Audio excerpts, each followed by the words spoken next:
안녕하세요. 경제도우미입니다. 오늘은 경제 용어 모음 시간입니다. 자, 출발할까요? 인플레이션, 기대심리, 인플레이션, expectation, 인플레이션. 기대심리는 경제 주체들이 미래의 물가 상승을 예상하는 정도를 의미합니다. 이는 실제 인플레이션에 영향을 미칠 수 있습니다. 예를 들어 소비자와 기업이 인플레이션을 예상하면 가격 상승을 대비해 지출을 조정할 수 있습니다. 이는 인플레이션의 자기실현적 특성을 반영합니다. 인플레이션 목표제, 인플레이션 타겟팅. 인플레이션 목표제는 중앙은행이 특정 인플레이션 목표를 설정하고 이를 달성하기 위해 통화 정책을 운영하는 제도입니다. 이는 경제의 안정성을 유지하는 데 중요합니다. 예를 들어 한국은행이 연간 2% 인플레이션 목표를 설정하고 이를 달성하기 위해 금리 조정과 같은 정책을 시행합니다. 이는 경제의 예측 가능성을 높이고 시장 신뢰를 강화합니다. 인플레이션 해지, 인플레이션 헤이지. 인플레이션 해지는 인플레이션으로 인한 자산 가치 하락을 방지하기 위한 투자 전략을 의미합니다. 이는 자산의 구매력을 보호합니다. 예를 들어 금, 부동산, 인플레이션 연동 채권 TIPS 등이 인플레이션 해지 수단으로 사용됩니다. 이는 인플레이션으로 인한 재정적 손실을 줄이는 데 도움이 됩니다. 일반 예산 제너럴 버젯. 일반 예산은 정부의 모든 수입과 지출을 포함한 예산을 의미합니다. 이는 국가의 재정 운용 계획을 나타냅니다.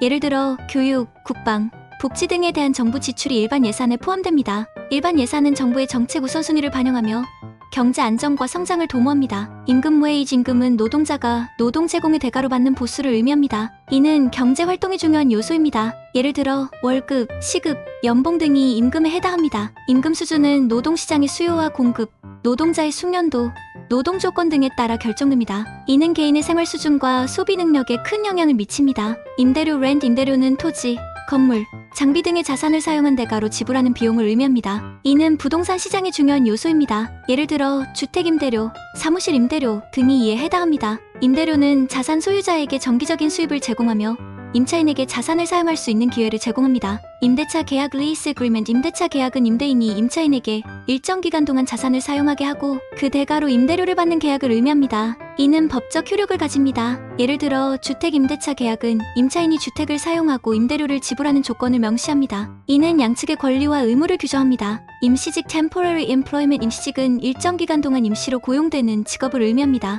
이는 고용 유연성을 제공하지만 고용 안정성은 낮습니다. 예를 들어 프로젝트 기반으로 고용되는 임시직 근로자가 이에 해당합니다. 임시직은 특정 기간 동안의 업무 필요에 따라 고용되며 계약 기간이 끝나면 고용 관계가 종료됩니다. 자기자본, equity capital. 자기자본은 기업이 소유주나 주주로부터 조달한 자본을 의미합니다. 이는 부채와 대비되는 개념으로 기업의 자산에서 부채를 뺀 순자산입니다. 예를 들어 주주들이 기업에 투자한 자금이 자기자본에 해당합니다. 자기자본은 기업의 재무 건전성을 평가하는 중요한 지표이며 부채 상환의 의무가 없는 자본입니다. 자기자본 이익률 return on equity ROE. 자기자본 이익률은 기업의 자기자본에 대한 순이익의 비율을 의미합니다. 이는 투자 수익성을 평가하는 데 중요합니다. 예를 들어 기업의 순이익이 1억 원이고 자기자본이 10억 원이라면 ROE는 10%입니다. 이는 주주들이 투자한 자본이 얼마나 효율적으로 운용되고 있는지를 나타냅니다. 반복해서 들어보세요. 좋아요, 구독 부탁드립니다.